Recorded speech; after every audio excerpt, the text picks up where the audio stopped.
poker coach and founder of becomeanonlinepokerpro.com. Welcome to episode 7 of the Bankroll building experiment. This is the series where I abandon the games I usually play at No Limit 100 and No Limit 200 to show you exactly what it takes to build a bankroll from scratch in 2013. And now you might have noticed that I haven't really been uploading a new video for almost a week, and I apologize, but the thing is I've been having some issues with my recording software, but luckily everything seems to be alright now, so I'm back to recording these bankroll building videos for you, to help you improve your poker game and to help you start building your own poker bankroll.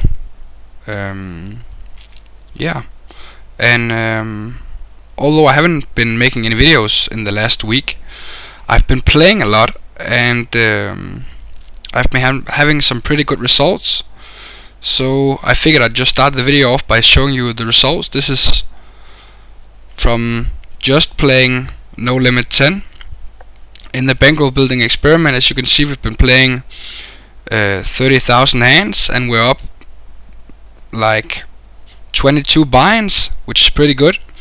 And on top of that, we've made $40 in bonuses from the Party Poker sign-up bonus.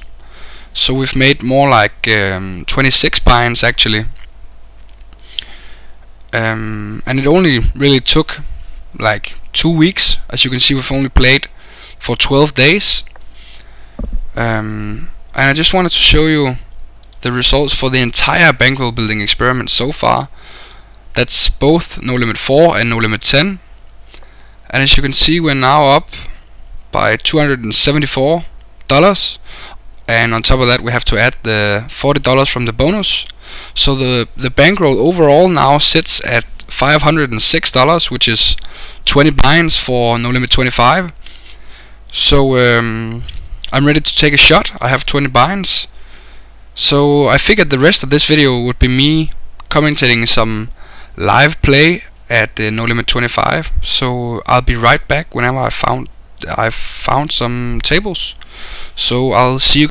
Alright guys, I think we're back, and I found 4 tables of No Limit 25, and as I just mentioned, the bankroll is sitting at 506, so we have 20 buy-ins, and I'm thinking that I want to do like a 6 to 8 buy-in shot.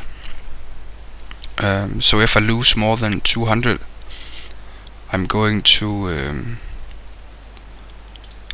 move back down and rebuild at No Limit 10. But hopefully we can get a good start and just start grinding out No Limit 25 from now on, and keep working our way up the stakes as we have been doing so far. On table 2, I raise up the 7-9, because I'm pretty sure I can play it profitably against the huge fish in a small blind, and most regulars. So far, both the No Limit 4 and No Limit 10 have been playing very tightly from the blinds, so I figured that Tic Tac would be folding enough for that to be a plus EV raise on the button. And as it was played out, we just got raised after we c-bet, and we didn't have anything, so we're just going to fold. King 9, I think I'm going to isolate here. I'm just going to make it slightly smaller because he's sitting with a smaller stack. Fold the King Jack on table 3. I'm gonna re-raise on table 2.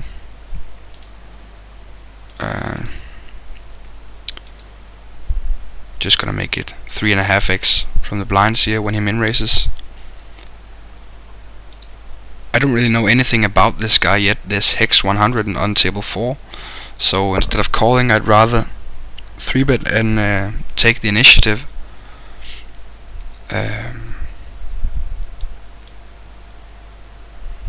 that just makes the hand easier to play from my perspective. I can apply pressure to his likely weak button opening range and get a lot of folds both pre-flop and on the flop, and on top of that I have a lot of I can flop a lot of good things with my suited Broadway. Fold to the re-raise on table 4. The 10-4 I would be raising if the big blind was folding more to steals, but as it is, I'm just going to let it go.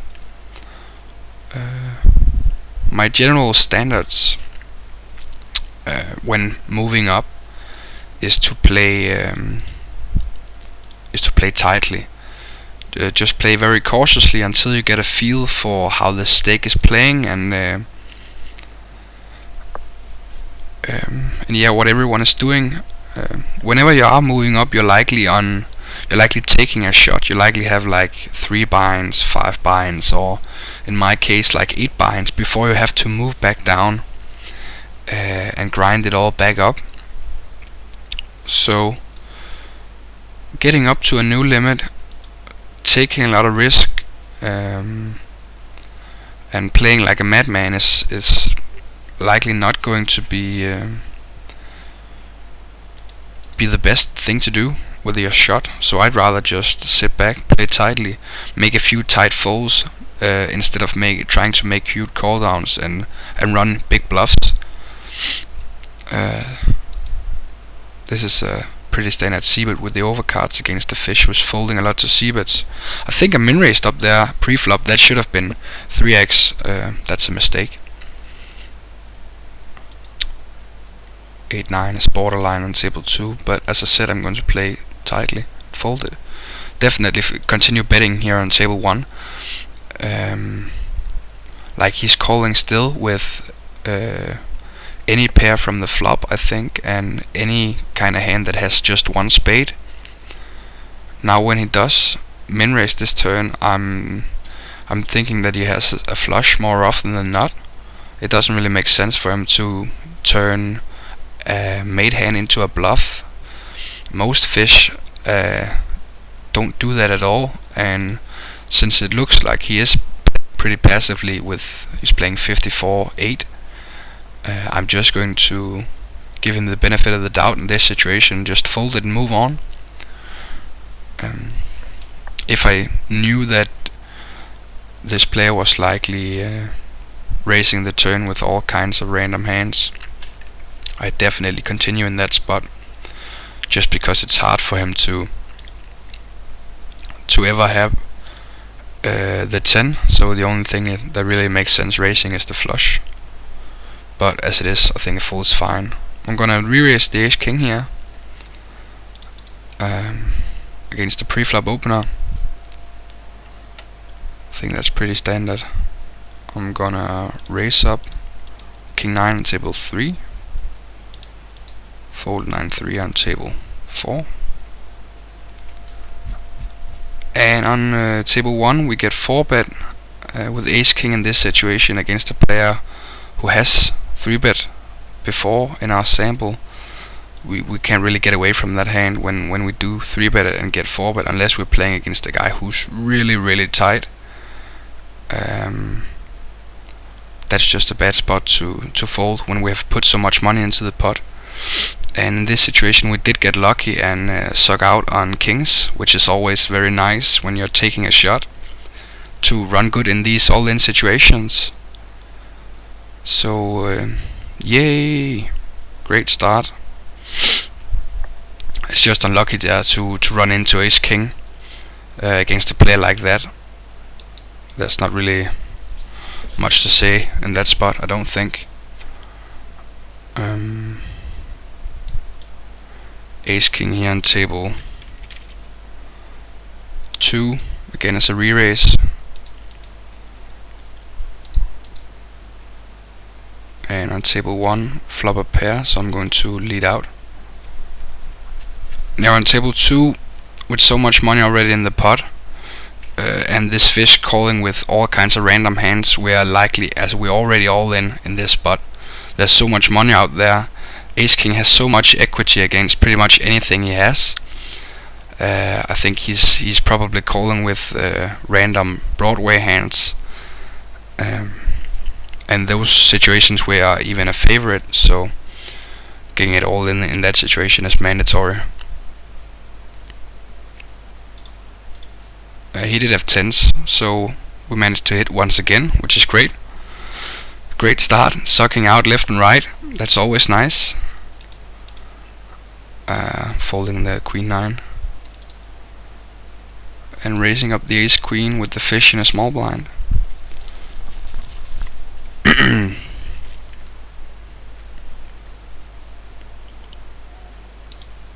And standard c-bet on table 1. He might even call with weaker aces, so betting again there seems mandatory. Just gonna check behind this turn. I think he has a lot of pair plus draw that would call the turn again, so either I bet the turn and bet the river as a bluff, or I check it down, hope to get a free showdown with my ace queen, or hope to hit and get value when I hit. I'm going to bet half pot because I don't really think he has a 9 that often, so I think it's more likely he has like a 4 or 2, and I think he's more likely to call a smaller bet with those hands.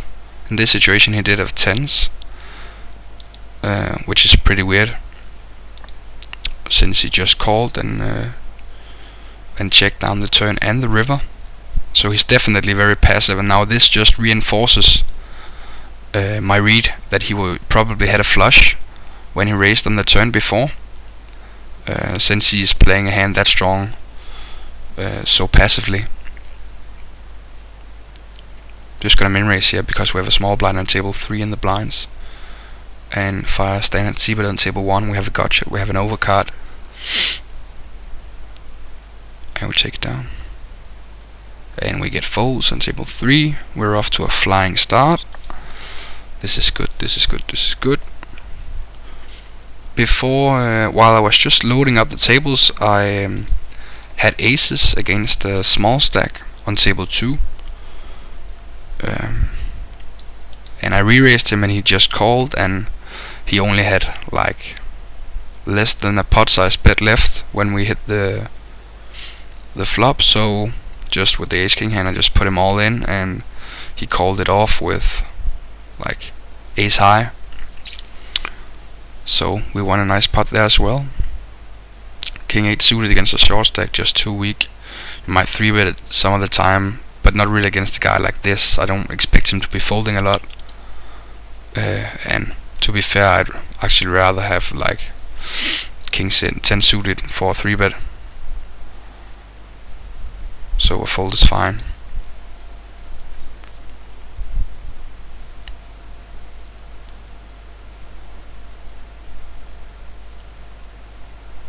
Now on table 1 we see NL10 Bowler is raising it up. It seems like he's moved up since he originally created his screen name. That's great for him. Moving up the stakes, climbing the ranks just like we are. But he's not going to get any action with our 6-5 there. That's an easy fold.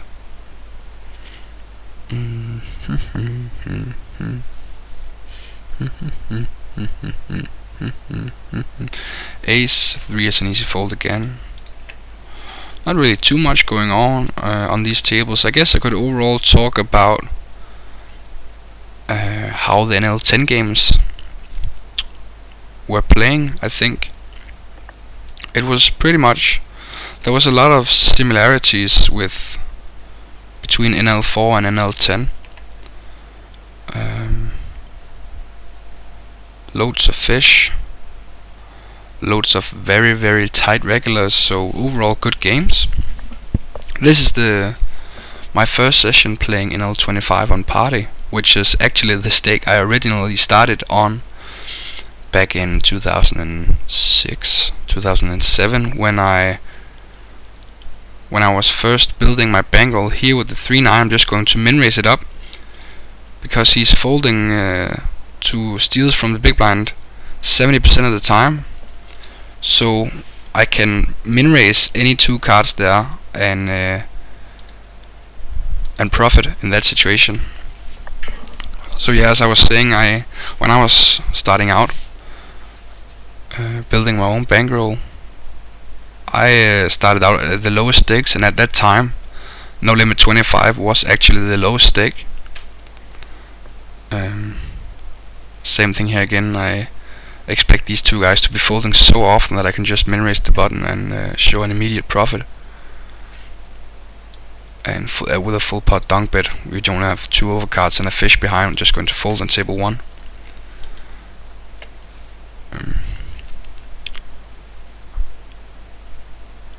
5-9 is obviously a fold now, whenever he does wake up with a hand.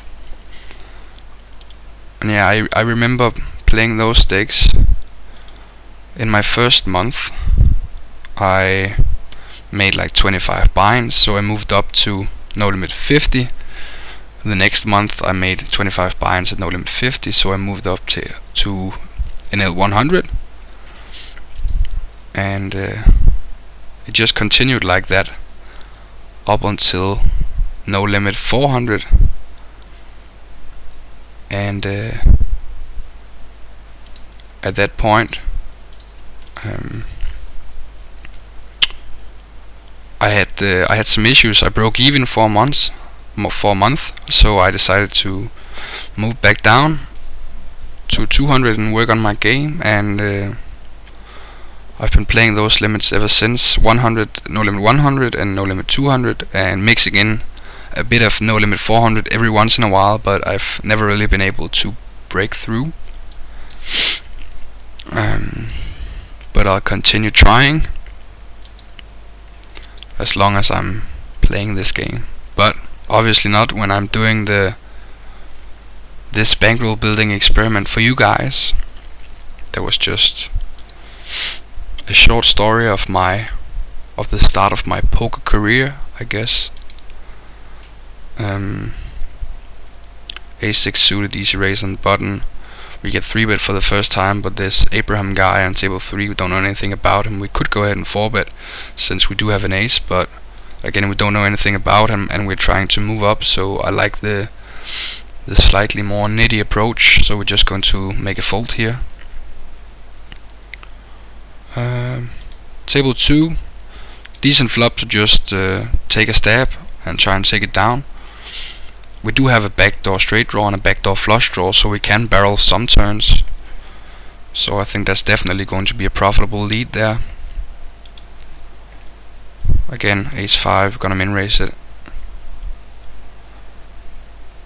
And I don't really know what's best because he's so short on table 2. I almost feel like limping, but I really think that's wrong in so many situations. I'm just going to min raise here. I don't really want to raise to 3x and then fire a c-bet and have him shove over us, and then having us being committed to calling his shove. So by min raising pre-flop, we get to c-bet smaller, so he wins less when he does this exact thing, just calls pre-flop and just shoves, which I expect him to do quite a lot since he has such a small stack, and people like to shove a lot with small stacks. So I think when we min raise pre-flop, we allow ourselves to bet and fold the flop instead of bet calling. So that's the reasoning there. I don't really know how long we've been filming for, but I'll go for another minute or two since it's been a week since the latest video. I guess I'll end up with the results for the day so far, although we've only been playing a few hundred hands, maybe even just 100 hands, I don't know. I'm pretty sure I'll continue grinding after this video, but I don't know, it's getting pretty late, so I might just call it a day. I don't know, we will figure it out later.